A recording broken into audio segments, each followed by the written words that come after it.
ঠিক তেমন মনের মধ্যে কাম, ক্রোধ, লোভ, মোহ, মদ, মাৎসর্য, লজ্জা, ভয়, ঘৃণা, এই যে মনের মধ্যে ময়লাগুলো আছে, হরি নাম করলে মন রূপী আয়নাটার ময়লাগুলো পরিষ্কার হয়ে যায়।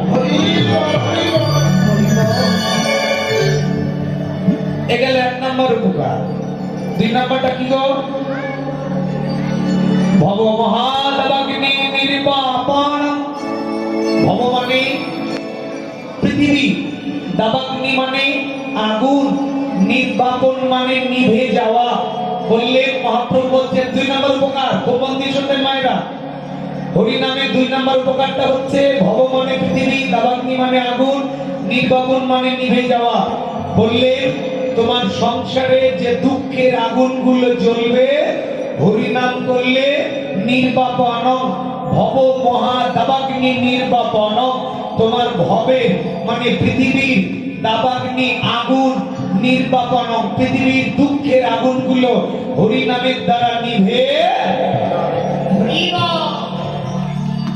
গেল। দুই নাম্বারটা। তিন নাম্বার, শ্রেয় কৈরব চন্দ্রিকা বিতরণম। শ্রেয়, শ্রেয় মানে ভালো, কৈরব মানে পদ্ম ফুল, চন্দ্রিকা মানে চাঁদের আলো। বলছেন চাঁদের আলো যেমন পুকুরে পড়লে পদ্ম ফুল প্রস্ফুটিত হয়ে জগৎকে শোভা দেয়, হরিনাম করতে করতে হৃদয় পদ্ম ফুলটা প্রস্ফুটিত হয়ে তার দ্বারা জগৎকে শোভা দান করবে। আমার একটা বাংলা উদাহরণ দিই। আমাদের এলাকায় এক ধনাঢ্য পরিবার, শিল্পপতি, কোটি কোটি টাকার মালিক, বিছানায় পড়ে গেল, পায়খানা করতে লাগলো শেষ বয়সে। যেদিন পায়খানা একদিন, দুই দিন, তিন দিন, 5 দিন হয়েছে, 4টা বেটার বউ, 3টা বাপের বাড়ি পালিয়ে গেল। বাকি থাকে একটা। এই একটাকে গিয়ে দেখলাম শ্বশুরের পায়খানা পরিষ্কার করছে। আমি বললাম, ও বৌদি, এত টাকার মালিক একটা কাজের মেয়ে দিয়ে পায়খানা পরিষ্কার করা আপনি করছেন কেন? কি বললে জানেন? বললে, ভাই, শ্বশুরের পিতামাতার, শাশুড়ির সেবা কাজের মেয়ে দিয়ে করাতে হয় না, নিজেকেই করতে হয়, তাই নিজেই করব, যতই কষ্ট হোক। কেন জানেন ওই মেয়েটা কেন করলে জানেন? ওই মেয়েটা হরিনাম করে, ভগবানকে দিয়ে প্রসাদ পায়, তার হৃদয় পদ্ম ফুলটা প্রস্ফুটিত হয়ে আছে, তার ভালো মন্দ উচিত অনুচিত জ্ঞানের প্রদীপ জ্বলে উঠেছে। এই জন্য হরিনাম করলে আপনার হৃদয় পদ্ম ফুল প্রস্ফুটিত। চন্দ্রিকা বিতরণম। 4 নাম্বার আপনাদের বলা মায়েরা। 4, বিদ্যা বোধু জীবনম। 4 নাম্বারটা কি? বিদ্যা বোধু জীবনম। বিদ্যা বোধু জীবনম। এই যে আরতির প্রদীপ দিচ্ছে, আরতির প্রদীপ দিচ্ছে, নিয়ে যাও, মন্দির নিয়ে যাও। এদিকে মামনি, এদিকে দাঁড়াও, এদিকে দাঁড়াও, যাও, ভিতরে যাও, যাও। এমনি শুনছে না, আবার ডিস্টার্ব করছে। এমনি তো চঞ্চলেরা। তার মধ্যে প্রদীপ ঢুকিয়ে দেন, তো প্রদীপ নিভিয়ে দিচ্ছে। ওদিকে মন্দিরে এটা শোনা হবে না, আমাদের দাঁড়ান, অনেক কষ্ট করে বলছি। 4 নাম্বার, বিদ্যা বোধু জীবনম। বলছে মেয়েদেরকে যদি প্রকৃত মেয়ে বানাতে চাও তাহলে হরিনাম করাও। কেন? যারা হরিনাম করে না তাদের দ্বারা পৃথিবীতে কোনোদিন মঙ্গল হবে। সংসার সুখী হয় যদি বলো, সংসার সুখী হয়। বলে না কি কথা বলতে পারি না কি? কালকে থেকে ভ্রু লাগের টাকা দাদারা দেবে না, তাই ভয় হচ্ছে। সংসার সুখী হয় রমণীর গুণে।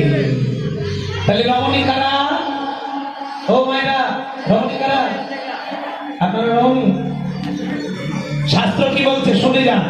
যারা ভজে গৌর গুণমণি তারা হয় রমণী। এই কথাটা শিখে যান। যারা ভজে গৌর গুণমণি তারা হয় আর এই যে এখনকার যেগুলো রাত 3টা পর্যন্ত ফেসবুক চালিয়ে সকাল 9টা ঘুম থেকে উঠে রান্নাঘরে ঢুকে খাওয়া হয়ে গেল বাসি খাবার, এরাও নেই। ও মায়েরা, এরাও নেই। এরা কি? এদের নাম দিলেন মহাপ্রভু বাঘিনী। এদের নাম দিয়েছেন কি? যারা সকালবেলা যে নারী ঘুম থেকে 9টায় উঠে, আগে তাও 30 বছর আগের মায়েরা তাও সকালবেলা উঠতো, কিন্তু এখনকার গুলো সব বাপের বাড়ি থেকে মোবাইলের ইঞ্জিনিয়ার হয়ে আসছে। রাত 3টা পর্যন্ত ফেসবুক চালাচ্ছে, সকাল 9টায় ঘুম থেকে উঠে রান্না করে খাওয়া হয়ে গেল। শাশুড়ি যদি কিছু বলছে তো আবার স্বামীর কলার ধরছে, 5.5 লাখ টাকা দিয়েছি তোর মার খ্যাচ খ্যাচানি শুনবো।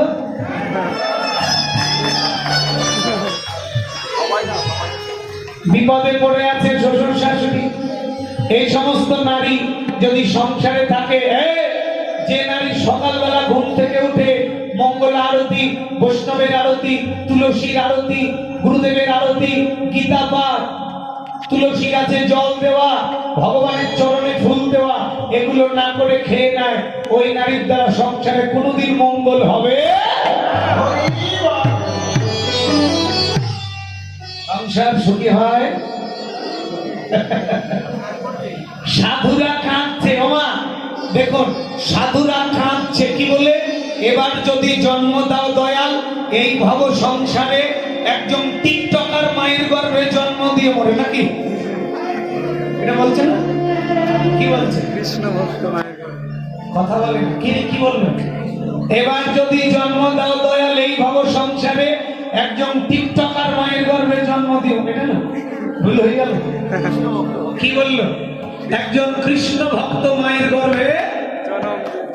তাহলে তোমার মতো টিকটকারের গর্ভে কোনদিন কৃষ্ণ ভক্ত সন্তানের জন্ম হবে না। তোমার মতো চেহারা সুন্দর নিয়ে মানুষকে দেখিয়ে বেড়াচ্ছ, রূপলাক ফেসিয়াল নিয়ে ব্যস্ত আছো, ভগবানের সেবা করছো না, তোমার গর্ভে কোনদিন প্রহ্লাদের মতো সন্তানের জন্ম হবে? তুমি টিকটকার, তোমার গর্ভে টিকটকারেরই জন্ম হবে।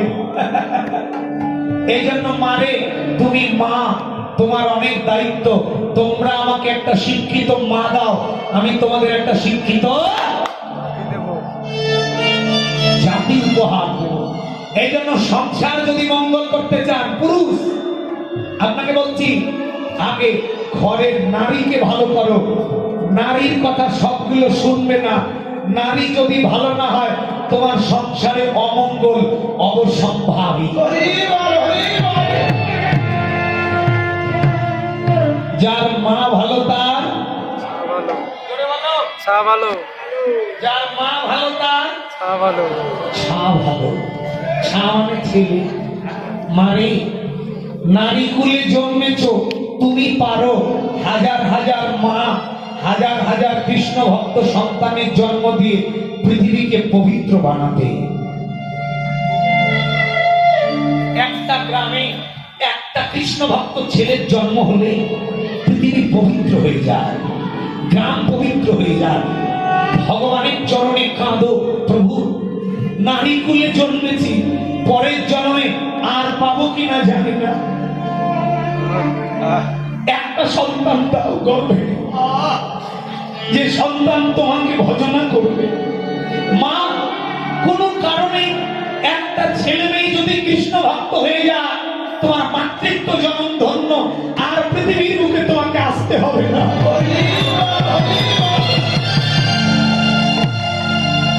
এই জন্য মা, তোমার অনেক দায়িত্ব,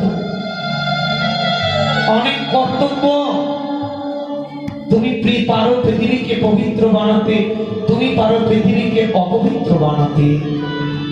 তুমি মা, তুমি ডাইনি, তুমি রমণী, তুমি লক্ষ্মী, তুমি দুর্গা, তুমি সরস্বতী, আবার তুমি নটি বিনোদিনী, তুমি বাইজি। তোমাকে দিয়ে পৃথিবী পরিচালিত হচ্ছে। তুমি ভোগের পাত্র, তুমি যোগের পাত্র। তোমাকে দিয়ে ভজন, তোমাকে দিয়ে মরণ। যেখানেই ক্ষয় সেখানেই জয়। তুমি নারীর পাত্র হিসেবে ব্যবহার হচ্ছ। তোমাকে যদি ব্যবহার ভালো করে তুমি হবে রাধা, তুমি যদি ব্যবহার না করো তাহলে তুমি হবে মা কৈকেয়ী। তুমি হবে শিশুপালের মতো জন্মদাতা মা, দুর্যোধনের মতো জন্মদাতা মা। মারে, সুখী যদি হতে চাও ধর্মের আচরণ করো।